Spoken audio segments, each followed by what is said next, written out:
Hi guys, K.A.L.Y Vlogs here. And for today's video, I wanted to do a review of one of Blokees' recent releases. Although this is not very recent, it's not this year, it's sometime last year. And this is the Blokees Star Wars line na nila. And this is Darth Vader. And I think this is specific from Episode 5, The Empire Strikes Back.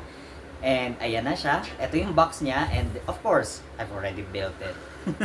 And let's do a review of this. So let's get started.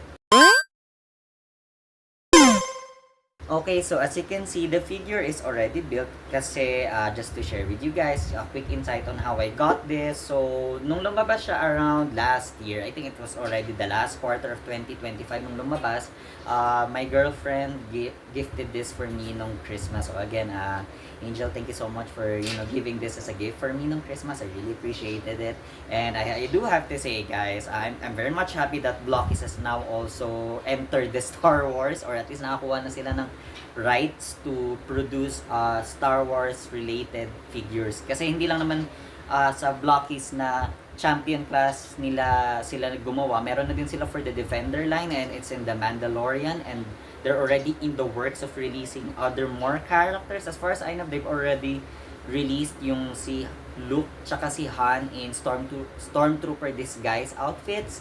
And then of course ito may kasama ding Stormtrooper na ka-partner niya, would work well with this one, which I don't have yet in my collection. And I think in the works na din yung The Mandalorian and some from Episode 2, Attack of the Clones, which I'm very much excited for kasi nakita kong mga parang product nila na manufacture pa, at least yung mga rendered models nila is mga clone troopers, so that would be like a very nice addition to my collection, guys. But anyway, sorry, I digress. Medyo na excited lang with a lot of things that Blokees is making for Star Wars. Medyo napalayo tayo, but again, for today's video, we're going to do a review of this amazing character right here, and that is Darth Vader. So as you can see, I specifically posted him this one because ito yung mga parang notable poses of Darth Vader and the like. So ayan siya. So before we proceed with the actual figure, and don't worry guys, ililipat ko siya on a top down view, and gagawa din ako ng parang nasa turntable siya doing the 360. Para nga naman nakikita nyo ano pa yung mga other possibilities of how you can display or pose this Darth Vader should you guys buy it in the future or already have it, like mga ideas lang, ganun. Let's actually proceed first with the box art right here. So again, this Darth Vader is I think specific to the episode 5 as much as what I'm seeing in the Blokees community so far. So ayan, that's an amazing figure right there. So as you can see, you can also post Darth Vader like that. And then on the side is of course in standing position niya, which again you can also do. And then the back part yan does show to you yung other ways for you to pose. So as you notice, this is how I post mine, like somehow, pero meron siya ng lightsaber. And then you do see here guys that Darth Vader does come with like additional accessories, which I'll show to you in a short while. And then again, this is like just to give you guys again an insight for those first time watching my channel or first time watching this kind of video. Blokees makes figures like this that are similar to how you construct a Gundam model. So it's like it's an adult model kit, an AMK as they call it, or like the acronym for it. So para siyang Gundam, bubuin nyo din siya, but for Blokees you don't require to have the pliers, yung mga pwede yung pampaliha pa, yung pampasmooth if you want it for smooth connecting pieces, pero easy siya to detach, and you can fairly build it properly naman, very easy to understand yung instructions niya. And then ayan guys, ito pakita ko sa inyo. So it comes in like pieces like this again, so you have to detach it, and then meron naman siya yung manual niya, of course. So ganun siya.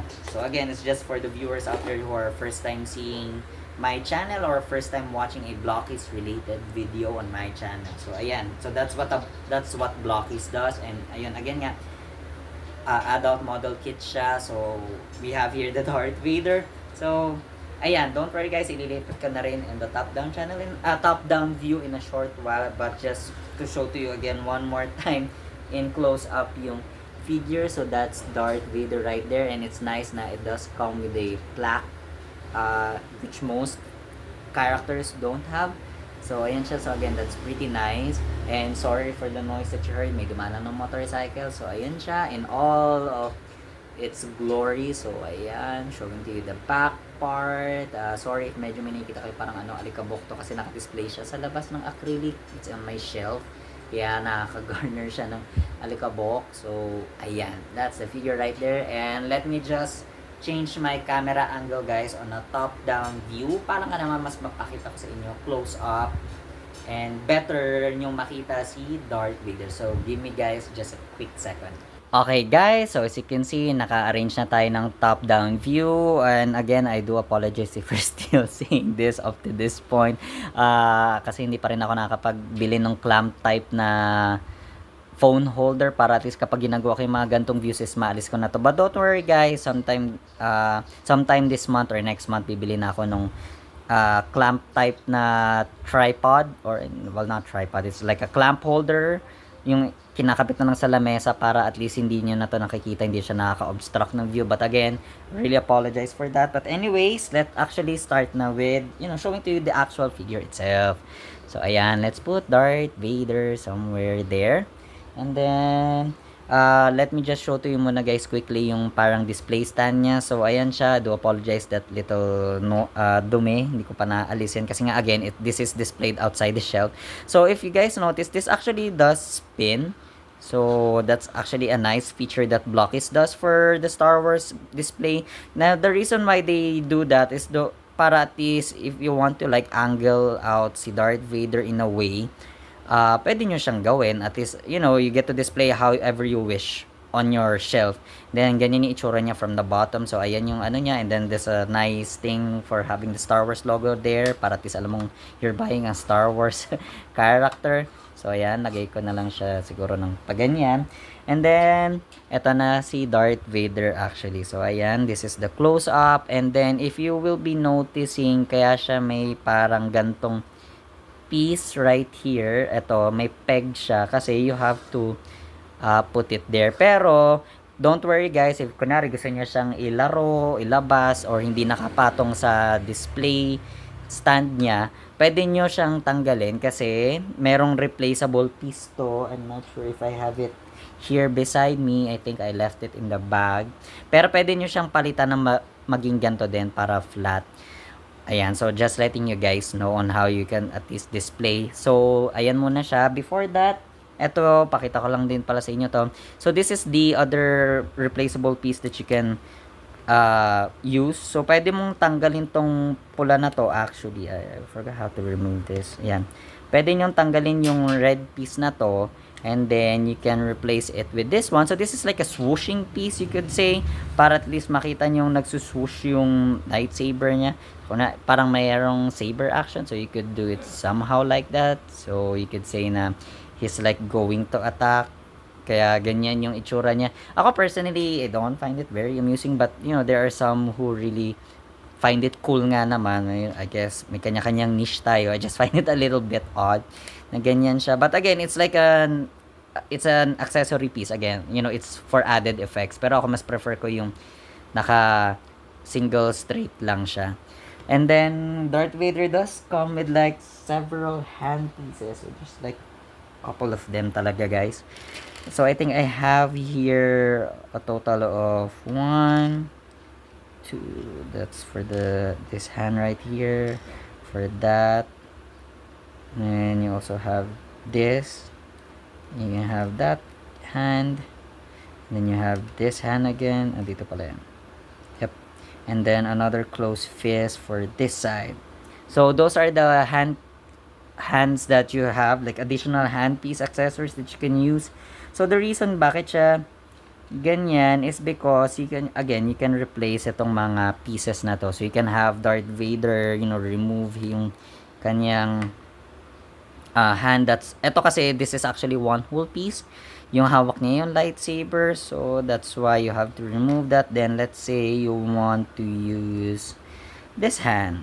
Ayan. So you can do that. So para at least, ayan. Yeah, this is his choking hand as far as I know.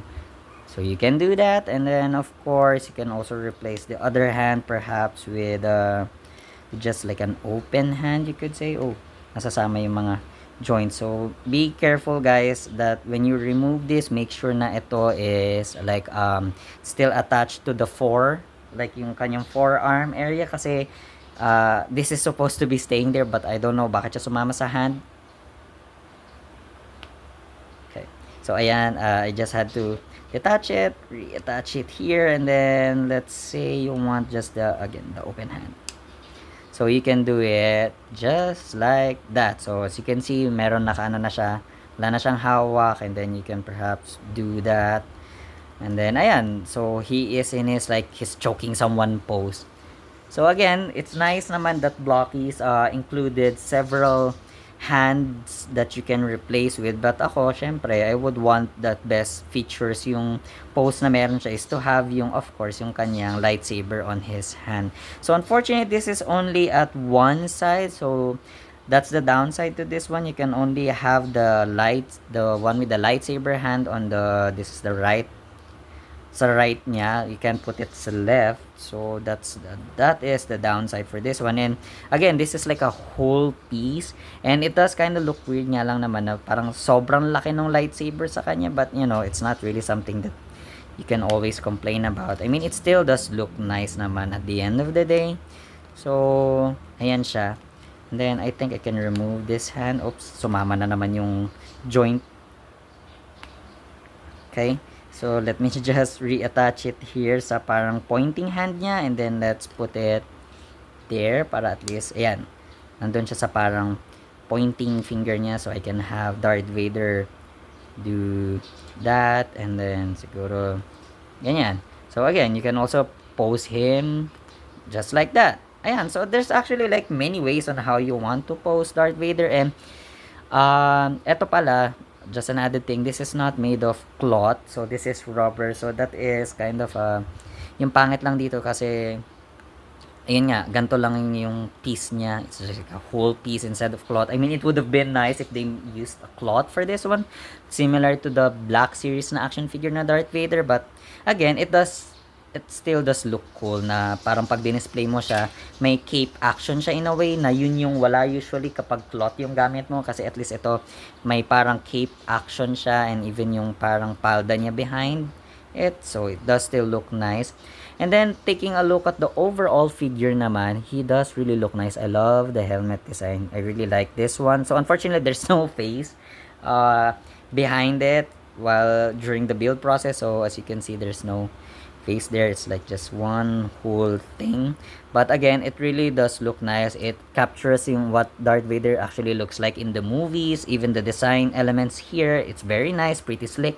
I love yung tone ng silver, it has a metallic finish, same with the belt niya and then yung mga other parts niya. So again, it really does look cool.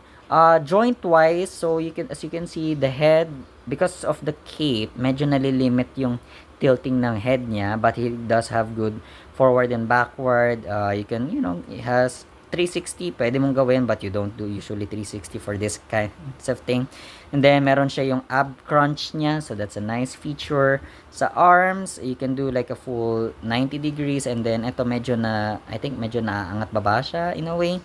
Ito kasi yung shoulder pad niya, it's kind of limiting, same with the cape, it's kind of limiting yung arm shoulder movements niya, but still does good na, it still moves nice. And then of course you can do that then yung sidewards and downwards, so meron siyang magandang 90 degrees, and maganda kasi you can exceed the 90 degrees thanks to this elbow joint piece na meron. Then as you can see, the hands replaceable, may joint action din siya, so you can do a little bit of may gewang-gewang. Ganun din naman, same goes to the other hand, pretty nice movement naman all around. Meron yung waist niya din, can, you know, turn 90s and left and right properly, na separate siya. Though ang pangit nga lang dito is that pag lumiliko siya, ayan, there's like an exposed part. I'm not sure if you're able to see it properly, so medyo yun lang yung pangit sa part na to, parang ang laki masyado ng difference niya or yung gap niya sa body niya, so you don't want to put him in like sobrang tilted up kasi you know, it becomes weird. Leg movement, so that's nice, you can do a 90 degrees ganun din, straight up, and then 90 degrees at knee joint. Ang pangit lang dito, or kasi hindi ko rin nagustuhan, pag finol knee bend mo siya, I mean you get to expose that like ugly open piece na parang wala man lang cover siya, whereas yung dito meron siya nung gantong piece na wala dito. So that's a downside lang. So I can't do tuloy yung full knee up niya na position, so you just have to do it in a slight tilted way. At least yan, yung tilted knee up lang siya. And then foot movement, maganda naman din, merong articulation, good articulation. Same goes with the, eto medyo limited yung movement niya pala dito sa knee, guys. So I think it just only goes bent, and hindi mo siya ma-bend, like hindi mo siya ma-turn to the left or right. Ito yung nagta-turn to the left and right. Yun nga, paa naman niya merong slight articulation din, and surprisingly pati yung stub ng toe area niya merong articulation, like may movement siya ng up and down, but I don't know why it's really necessary, kasi I guess if you want to like put your character ng ganyan, but again, it just feels weird if you do that. So I think it's best na i-post mo siya, i-display nung ganyan lang, or at least kung lalaroin mo, hindi mo naman laging gagamitin yung ganung paa.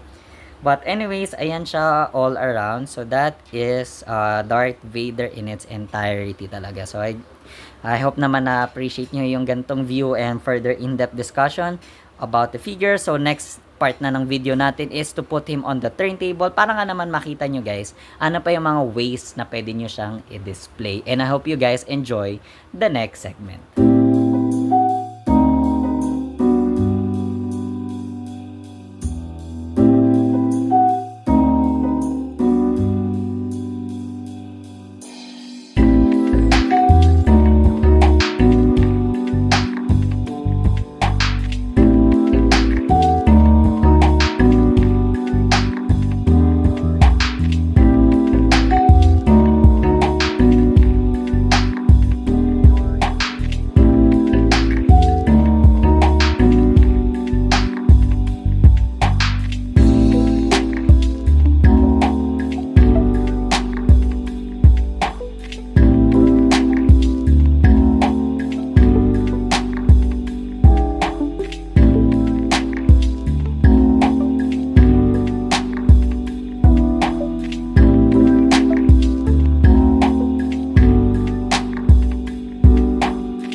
Okay, now that you were able to see the Darth Vader figure on the top-down view and on the turntable, so I hope you guys do appreciate and enjoy this video for today. So again, I'm just really happy that I got to set the time to finally start making vlogs again, and it's nice na at least ito mapapakita ko na sa inyo guys, and you know, just to share sa inyo na hindi lang Blokees na Transformers yung meron ako sa collection, but rather meron na rin akong Blokees Star Wars, and I might expand it more soon.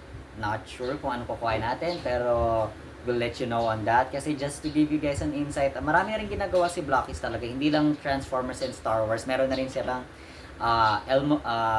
Sesame Street. They also have the I don't know how you pronounce it, Evangelion, yung parang malalaking robots. They also have for Marvel na rin. So those are, you know, just couple of the things that I already have license to. And do apologize kung naririn kayong umiyak kasi yung tuta namin ay initan. So mamaya makailipat ko siya somewhere na at least ma-press con siya. But that's it lang naman guys for today's video. And I hope you guys enjoyed it nga naman. If you're not yet subscribed to the channel, please do so and turn on that notification bell para nga naman updated kayo sa mga uploads ko in the future. Like this video if of course you've liked this video, and go and comment down below guys what other figures that you would like me to do a review next, specifically for Blokees. If you want me to like get a Stormtrooper na Star Wars and then do it on a review, let me guys know in the comment section. But that's it lang naman guys for this episode, and this has been another episode of K.A.L.Y Vlogs. Thank you guys for watching. See you guys next time.